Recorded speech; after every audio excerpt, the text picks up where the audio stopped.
दोस्तों, कई बार हम अपनी पूरी मेहनत लगा देते हैं किसी काम को करने में। हमें लगता है कहीं ना कहीं कुछ गलत हो रहा है, लेकिन समय के साथ पता चलता है जो भी हुआ वो हमारे भले के लिए हुआ है। आज की इस कहानी में आपको ऐसे ही सबक मिलेगा जो आपकी पूरी सोच को बदल देगा, क्योंकि यह एक कहानी नहीं, ज़िंदगी का सच है। प्राचीन समय की बात है। एक राज्य में राजा विक्रमसेन का शासन था। वह बहुत ही शक्तिशाली और न्यायप्रिय था, लेकिन उसमें एक कमी थी। उसे अपने मेहनत और बुद्धि पर बहुत घमंड था। वह हमेशा कहता, मेरे राज्य की समृद्धि केवल मेरी मेहनत का नतीजा है। भाग्य और ईश्वर जैसी बातें केवल कमज़ोर लोगों के लिए हैं। एक दिन दरबार में एक वृद्ध संत आया। उसने राजा से कहा, राजन, तुम्हें लगता है सब कुछ तुम्हारी मेहनत का फल है, लेकिन यह सच नहीं है। जो भी होता है ईश्वर की मर्जी से होता है। राजा हंस पड़ा और बोला, अगर सब कुछ ईश्वर की मर्जी से होता है तो मैं कोई भी निर्णय लूँ उसका परिणाम पहले से तय होगा। संत मुस्कुराए और राजा ने कहा, मैं इसे सिद्ध कर सकता हूँ, लेकिन तुम्हें मेरी एक शर्त माननी होगी। राजा ने कहा, बोलो क्या शर्त है। संत बोले, मैं तुम्हें अनोखी परीक्षा दूंगा। अगर तुम इसमें सफल हो गए तो मैं मान लूँगा तुम्हारी मेहनत ही सब कुछ है, लेकिन अगर तुम हार गए तो तुम्हें स्वीकार करना होगा कि जो कुछ भी होता है वह ईश्वर की मर्जी से होता है। राजा को चुनौती पसंद था। उसने तुरंत हाँ कर दिया। संत बोले, ठीक है राजन, परीक्षा कल सुबह होगी, तैयार रहना। राजा को विश्वास था कि वह जीत जाएगा, लेकिन उसे पता नहीं था कि अगले दिन उसकी सोच पूरी तरह बदलने वाला है। अगले दिन राजा ने अपने सेना मंत्री सभी को बुलाया। सभी को यह इच्छा थी कि संत राजा की परीक्षा कैसे लेगा। संत मुस्कुराते हुए राजा से कहा, राजन, परीक्षा बहुत सरल है। मैं तुम्हें 3 कार्य दूंगा। अगर तुम अपनी मेहनत से इसे पूरा कर सकते हो तो मैं मान लूँगा भाग्य और ईश्वर की मर्जी जैसी कोई चीज़ नहीं होती है, लेकिन अगर असफल रहे तो तुम्हें स्वीकार करना होगा। राजा ने कहा, ठीक है, बताइए पहला कार्य क्या है।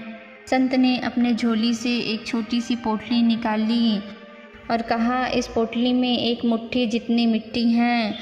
अगर तुम्हारी मेहनत ही सब कुछ है तो इसे अपने हाथों में लो और इसे सोने में बदल कर दिखाओ। राजा हंसा और बोला, यह असंभव है। मैं कोई जादूगर नहीं हूँ, यह केवल अलौकिक शक्ति ही कर सकता है।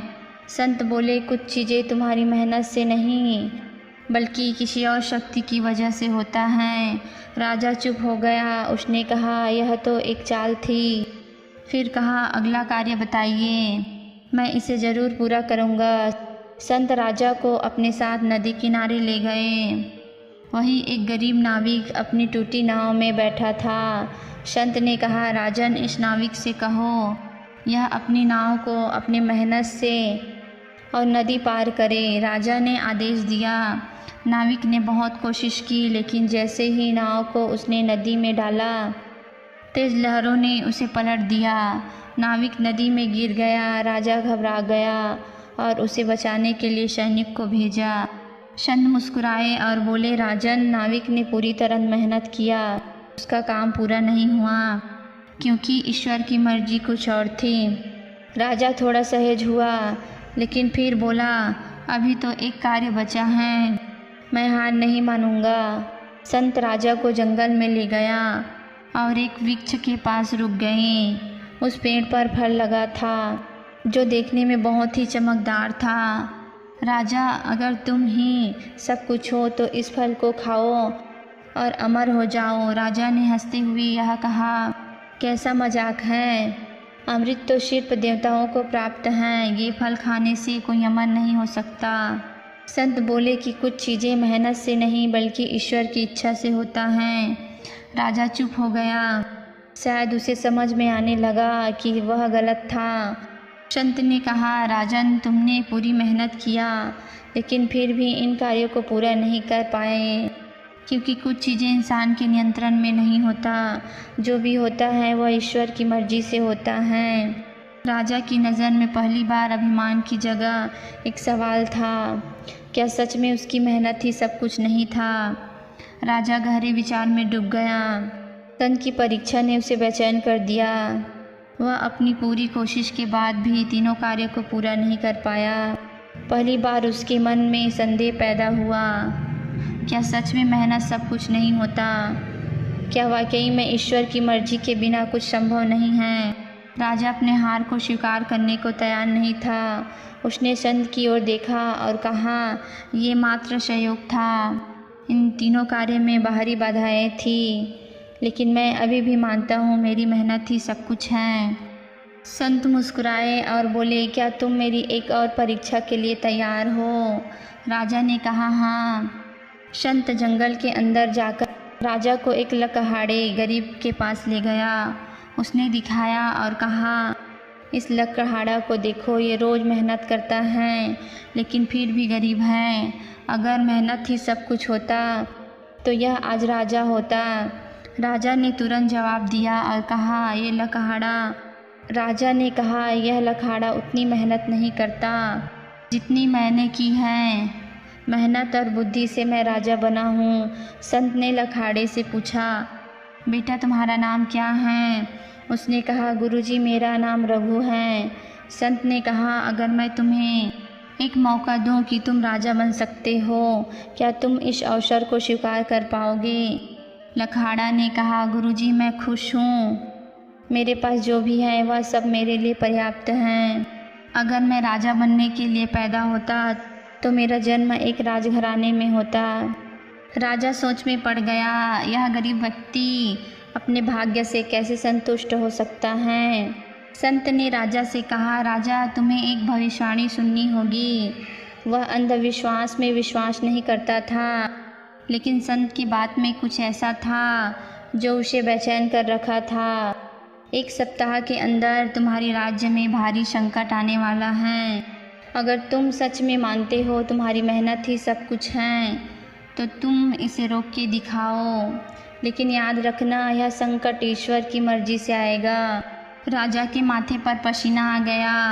वह जानना चाहता था यह संकट क्या होगा, लेकिन संत ने उसे कुछ नहीं कहा। वह वहाँ से चला गया। राजा वापस महल आ गया, लेकिन उसका मन अशांत था। सप्ताह बीत गया। राजा हर पल सतर्क रहा और कोने कोने में सैनिक तैनात कर दिया था, लेकिन कुछ नहीं हुआ। राजा को विश्वास होने लगा संत की भविष्यवाणी झूठी थी। लेकिन ठीक 7वें दिन आकाश में अचानक काले बादल घिर गए। कुछ देर में बारिश ऐसी आई कि पूरे राज्य में बाढ़ आ गया। राजा अपने राज्य की ऊंची मीनार पर खड़ा होकर यह सब देख रहा था। उसने अपनी मेहनत से राज्य को बचाया था, लेकिन वह देख रहा था कैसे प्रकृति उसकी मेहनत को नष्ट कर रहा है। राजा समझ गया उसकी मेहनत उसे राजा बनाया है, लेकिन उसकी मेहनत प्रकृति और भाग्य को नहीं बदल सकती। राज्य के हालात ख़राब हो जाता है। राजा घुटने के बल बैठ गया और पहली बार उसने सिर झुकाया। वह समझ चुका था जो भी होता है वह ईश्वर की मर्जी से होता है। फिर संत आया और राजा के कंधे पर हाथ रखे और राजा, जब तक तुमने स्वयं अनुभव नहीं किया तब तक तुमने सत्य को नहीं स्वीकारा, लेकिन अब तुमने सीख लिया इस संसार में सब कुछ ईश्वर की मर्जी से होता है। राजा की आंखों में आंसू आने लगे। उसने पहली बार घमंड को छोड़कर भाग्य को स्वीकार कर लिया। संत बोले, जो होता है वह ईश्वर की मर्जी से होता है। इसका अर्थ यह नहीं है कि मनुष्य को प्रयास करना छोड़ देना चाहिए। प्रयास तुम्हारा कर्तव्य है और फल ईश्वर की इच्छा पर निर्भर है। सब तबाह हो गया था। लोग भूख से मर रहे थे। राज्य को फिर से खड़ा करना असंभव लग रहा था, लेकिन उसने हार नहीं मानी और प्रजा की सहायता से एक नए राज्य का निर्माण किया। इस बार राजा के मन में कोई घमंड नहीं था और कहा, यह सब प्रजा की मेहनत और ईश्वर की कृपा से हुआ है।